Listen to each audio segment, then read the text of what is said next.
ο Δίας και η μεταυτού, και επανέρχεται πάλι στους Έλληνες η αποστολή να τελειώσουν το σχέδιο 666 η απαιτός του πλανήτη Γη. Γι' αυτό και θα επανεμφανιστούν οι δυνάμεις Διός κάτω από την εποπτεία αυτού που γνωρίσατε στη Γη με το όνομα Ιησούς Χριστός, που δεν έχει να κάνει με τίποτε ανθρώπινο και τίποτα αγίεινο. Κοιμόσαστε και σας μπερδεύουν τα παραμύθια περί Εβραίου Χριστού, κατέστρεψε τον πολιτισμό, κατέστρεψε τον ελληνισμό, κατέστρεψε τη γνώση. Είσαστε πολύ βαθιά κοιμισμένοι, διότι έτσι θέλουν οι δυνάμεις αυτές να σας βάζουν τον εγωισμό, να σας βάζουν την αλαζονία, ότι φταίει ο Χριστός και δεν φταίει το κεφάλι του καθενός που σκοτώνει και δολοφονεί και γκρεμίζει και βιάζει. Ποιος Χριστός είπε βιάστε? Ποιος Χριστός είπε σκοτώστε? Ποιος Χριστός είπε γκρεμίστε τους ναούς και κάψτε τις βιβλιοθήκες? Ποιος τα είπε αυτά? Τα αντίθετα είπε. Αγάπα τον πλησίον σου. Ερευνάτε τα σγραφάς, είπε. Μιλάει για γραπτά. Μιλάει για γνώση. Μάθατε την αλήθεια. Και η αλήθεια θέλει ελευθερώσει μας. Την ελευθερία την έχουν μόνο οι Έλληνες μέσα από τη γνώση. Λοιπόν, πόσο μακριά είναι νυχτωμένοι. Όσο για τους Έλληνες χριστιανούς, παραπληροφορούν με διάφορες αδελφότητες, μασόνοι, Ρόταροι, Ροδόσταυροι, Lions, Ναΐτες και τόσοι άλλοι, θηβετιανικές αδελφότητες, Μπλαβάτσκι, Μπέιλι και δεν συμμαζεύεται, οι Αχοβάδες, Πεντηκοστιανοί, Ευαγγελικοί, τι θέλετε, η Σάρα και η Μάρα, και έχουν αποσπάσει την αλήθεια από την ελληνική ορθή δοξασία των μυστηρίων των Ελλήνων, συνέχεια των μυστηρίων των ορφικών, των διονυσιακών, συνέχεια με την πληρότητα λόγω της παρουσίας του Ιησού Χριστού επί της γης. Με τον ερχομό του Χριστού πάβουν όλες οι δραστηριότητες των μαντίων, διότι ήρθε ο Κύριος των δυνάμεων. Οι υπηρέτες του Χριστού, της ιεραρχίας του, οι άγγελοι της κατωτέρας βαθμίδος στην ιεραρχία ως προς στον κόσμο των τριών διαστάσεων και της αρκικής πυκνώσεως ανθρώπων τριών διαστάσεων, οι Ολύμπιοι που είναι υπεύθυνοι, σιωπούν έως ότου πληρωθεί ο χρόνος να κατέβει ο Αντίχριστος που είναι εδώ, να μπει το σχέδιο, να δοκιμαστεί η ανθρωπότητα μέσω του αριθμού, της πίστεώς των. Το δέχομαι, δεν το δέχομαι. Και έτσι το σχέδιο όλων των δυνάμεων του σκότους είναι να παραπλανήσουν τους ανθρώπους, να δεχτούν το σφράγισμα. Και βάζουν λοιπόν, και βάζουν ψευτοδασκάλους, παραποιούν τη γνώση, χαλάνε οι σιωνιστές μέσα από τα Υπουργεία Παιδείας Θρησκευμάτων τη γνώση των νέων, παραποιούν τα ήθη. Βλέπετε τώρα που λέει πριν εμφανιστεί ο Αντίχριστος, θα έρθει μεγάλη αποστασία.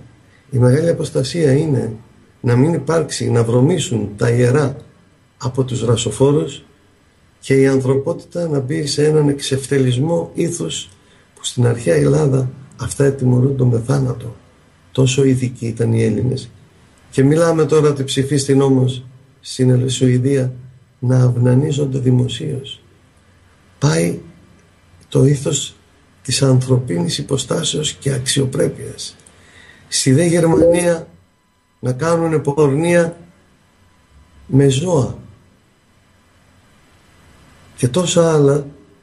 Οι ομοφυλόφιλοι να θεωρούνται τρίτο φύλο. Από πώς που τρίτο φύλο? 2 είναι τα φύλλα, τα άλλα είναι ανομαλίες και πάθη. Από πώς που θα καθορίσουμε τρίτο φύλο?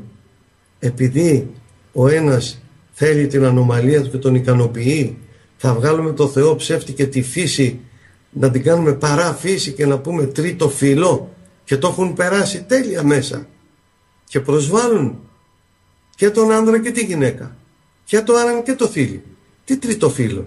Η γυναίκα είναι λεσβία, ο αρσενικός είναι ομοφυλόφιλος και οι δύο είναι ομοφυλόφιλοι. Πού είναι το τρίτο φύλο? Το τρίτο φύλο είναι αυτό που κοροϊδεύουν ανοιχτά το Θεό και κάνουν τις εγχειρήσεις και πάνε να βγουν πάλι όχι τρίτο φύλο, αλλά μία κοινωνία ανώμαλης φύσεως, παραποιεί το σώμα του και πάει να μοιάσει με τη γυναίκα ή με τον άντρα τη στιγμή που ούτε να γεννήσει ο ένας ούτε να τύξει η άλλη μπορεί. Απλά γελιοποιούν τους εαυτούς των και έχουν εξευτελιστεί που πριν 30-40 χρόνια αυτά τα πράγματα δεν υπήρχαν. Δείτε με τι ταχύτητες έχουμε μπει και δεν το έχετε καταλάβει στην μεγάλη αποστασία.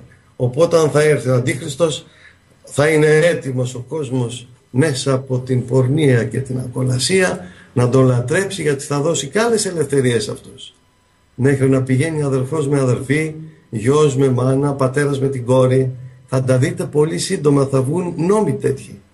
Ήδη υπάρχουν νόμοι ότι μπορείς να παντρεύεσαι μικρή κοπέλα, να την κλείσεις την κοπελίτσα από 5-7 χρονών και να είναι γυναίκος και όποτε θέλεις από 5 χρονών και μετά και στα 8 και στα 9 να τη βιάσεις, να της κάνεις έρωτα. Με νόμο αυτά. Καταλαβαίνετε τα παιδιά μας σε τι εποχές μεγαλώνουν? Βλέπετε τα σημεία των γερών ότι είναι μεγάλη αποστασία? Ακούτε πουθενά οι ιερείς να μιλούν?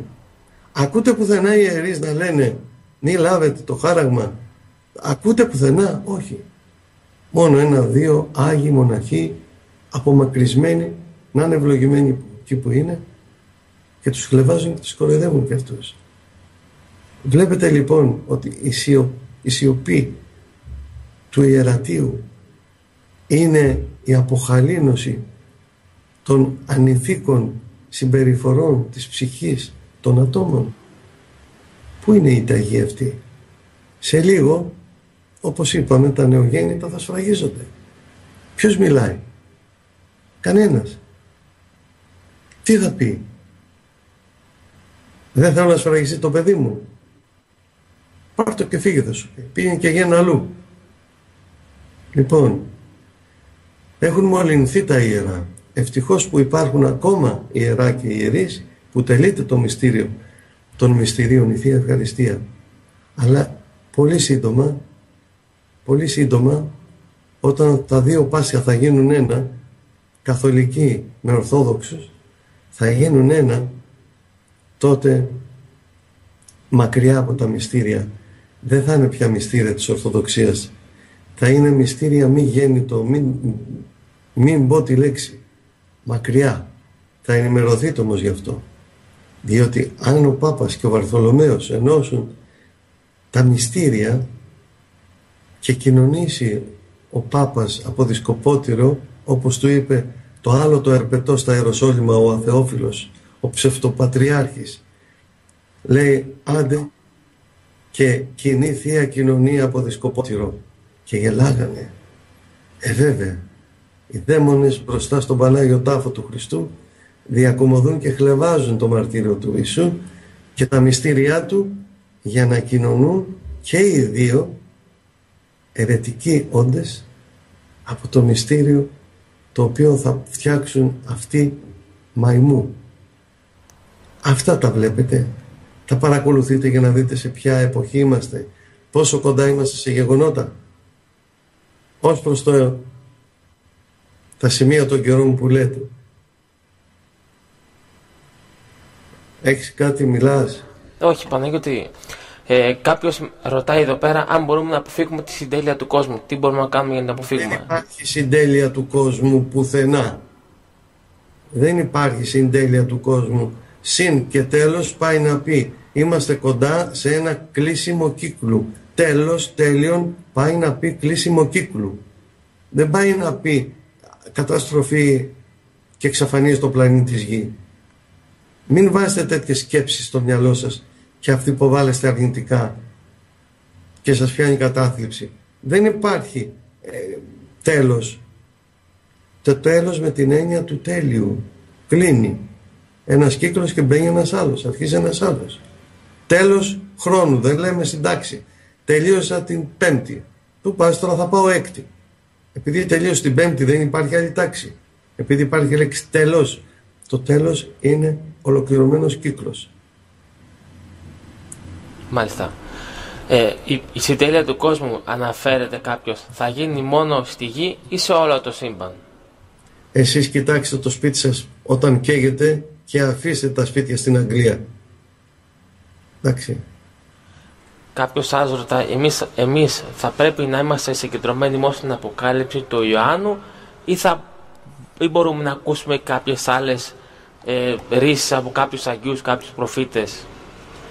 Για αυτά τα μελούμε. Να ακούτε από Αγίους, να ακούτε από προφήτες, αλλά η βάση σας και η πηξίδα σας είναι η Αποκάλυψη του Αγίου Πνεύματος του Ιδίου. Εγώ ακούω πολλούς. Με ρωτούν πολλοί. Είπε ο Άγιος Τάδε στο Άγιον Όρος ή ο πατέρας εκεί, ο γέροντας. Αυτό είναι αλήθεια? Όχι, δεν είναι αλήθεια, λέω. Και μου λέει, μα ο γέροντας, λέει, από το... και επειδή είναι ο γέρος από εκεί, τι πάει να πω, ο γέροντας στο Άγιο Όρος ξέρει καλύτερα από το Άγιο Πνεύμα που είναι στην Αποκάλυψη, στην Καινή Διαθήκη? Καταλαβαίνετε σε τι καταστάσεις μπαίνει ο κόσμος? Η Αποκάλυψη της Καινής Διαθήκης. Αυτό είναι η πηξίδα, αυτή να έχει το σπιδάλιο. Όλα τα άλλα, εντάξει, ακούτε τα, αλλά μην ξεφύγετε από τα σημεία των καιρών και τις οδηγίες της Αποκαλύψεως. Μα καταρχήν, Παναγιώτη, μιλάει ο κόσμος για τον τάδε γέροντα, αλλά ο γέροντας δεν έβγαλε βιβλίο. Μπορεί οποιοδήποτε να το μυαλό του να βγάλει κάτι. Ενώ η Αποκάλυψη είναι γραμμένη σε βιβλίο. Ακριβώς, γι' αυτό και εγώ σας είπα ότι όποια αμφιβολία έχετε, αφήστε τις κουβέντες των άλλων και δεθείτε με την Αποκάλυψη περισσότερο. Μάλιστα είχαν βγει κάποιες προφητείες οι οποίες λένε κάποιος.gr έβγαλε. Είναι αλήθεια αυτό? Και τρομοκράτησε τον κόσμο, δεν ξέρω, κάτι τέτοιο είχα ακούσει. Εάν είσαστε ανάπηροι στο μυαλό, ακολουθείτε .gr. Εάν δεν είσαστε ανάπηροι, πετάτε τον .gr, πιάστε την Αποκάλυψη, δείτε τα σημεία τα καιρικά, δείτε τους πολέμους, δείτε αυτά που γίνονται, θα δείτε είναι γραμμένα εκεί. Έχω βγάλει ένα βιντεάκι, 1 ώρα και. Γιατί δεν το βλέπετε που δίνω τα στοιχεία, που δίνω τα σημεία, τα οποία δεν μπορεί να τα απορρίψει κανένας. Ένας πανηλήθιος στην Αμερική είπε ότι το Ισραήλ δεν θα γίνει μέλος της Ευρωπαϊκής Ενώσεως, ενώ υπάρχει μέσα σε προφητεία την οποία αναλύω εγώ, του Ζαχαρία και Ιερεμίας. Ιδού κάναμε συμβόλαιο με το θάνατο και υπογράψαμε συμφωνία με τον Άδη. Καταλάβατε? Και πάνε οι 10 ισχυροί που μιλούν 10 διαφορετικές γλώσσες, η Αποκάλυψη, και προσκυνούν το κράσπεδο ενός Ιουδαίου και λένε, Ιδού, ξέρουμε ότι ο Θεός είναι με σας και ήρθαμε μαζί σας. Και προσκύνησαν ακριβώς την κελεμπία του Αντίχριστου, το κράσπεδο ενός Ιουδαίου. Δείτε το βιντεάκι αυτό, διαβάστε από το μπλε και το κόκκινο βιβλίο τα σημεία των καιρών που έχω μέσα, αναλυμένα, ή δείτε το βιντεάκι τα σημεία των καιρών Παναγιώτης του Λάτους. Ζητήστε το στο Google, στο βγάλει. Δείτε το, κρατήστε το, φυλάξτε το. Βλέπετε συνέχεια, να δείτε τα κλειδιά που δίνω μέσα. Δεν μπορεί να τα αμφισβητήσει κανένας. Μην βγαίνετε Τουρκίες και Αγία Σοφία. Δεν υπάρχουν αυτά στην Αποκάλυψη. Η Αποκάλυψη είναι παγκόσμιο βιβλίο. Δεν είναι η Αποκάλυψη για τους Έλληνες μόνο. Μην τον κάνετε το Θεό σαν το Θεό των Εβραίων. Ο εκλεκτός μου λαός. Ποιος εκλεκτός λαός? Εκλεκτός προς αποφυγή. Μάλιστα. Παναγιώτη, στο ίδιο βιβλίο, το μπλε, μιλάς για ένα τίτλο, Dan Stellar, με την επισήμαση πως αυτός θα είναι κάποια στιγμή ο παγκόσμιος ηγέτης. Θα είναι αυτός ο Αντίχριστος? Μπορεί να μας πεις περισσότερα γι' αυτό? Είχατε ακούσει ποτέ πριν το 90 ή το 90, είχατε ακούσει ποτέ για τους Ιλουμινάτι? Ρωτάω. Εσύ, Θανάση, είχες ακούσει για τους Ιλουμινάτι? Όχι. Ωραία. Όταν εγώ το έλεγα αυτό, πριν το 90, αλλά το 90 άρχισα από την εκπομπή και από τον Αντένα τότε, έλεγα ότι το όνομα του θα είναι τίτλος, αξιωματικός τίτλος. Πώς προσφωνούμε και λέμε κάποιον σεβασμιότητα. μακαριότατε, εξοχότατε. Αυτός θα είναι δαν στέλλαρ. Στέλλαρ στα αρχαία ελληνικά πάει να πει φως. Αυτός λοιπόν θα είναι ο πεφωτισμένος. Δαν στέλλαρ τον ονομάζουν ήδη. Δαν στέλλαρ είναι ο πεφωτισμένος. Όπου αλλιώς στα λατινικά είναι Illuminati. Illuminato, Illuminati πληθυντικός. Ο πεφωτισμένος, η πεφωτισμένη. Μετά από πόσα χρόνια βγήκε αυτή η λέξη Illuminati, πεφωτισμένη. Όταν εγώ το είχα πει αυτό και λέω ότι το Stellar στο Μιλωνά τότε στο κανάλι 5 βγαίνει 666, βάλτε Illuminati δεν βγαίνει 666. Κι όμως το Stellar πάει να πει Illuminati.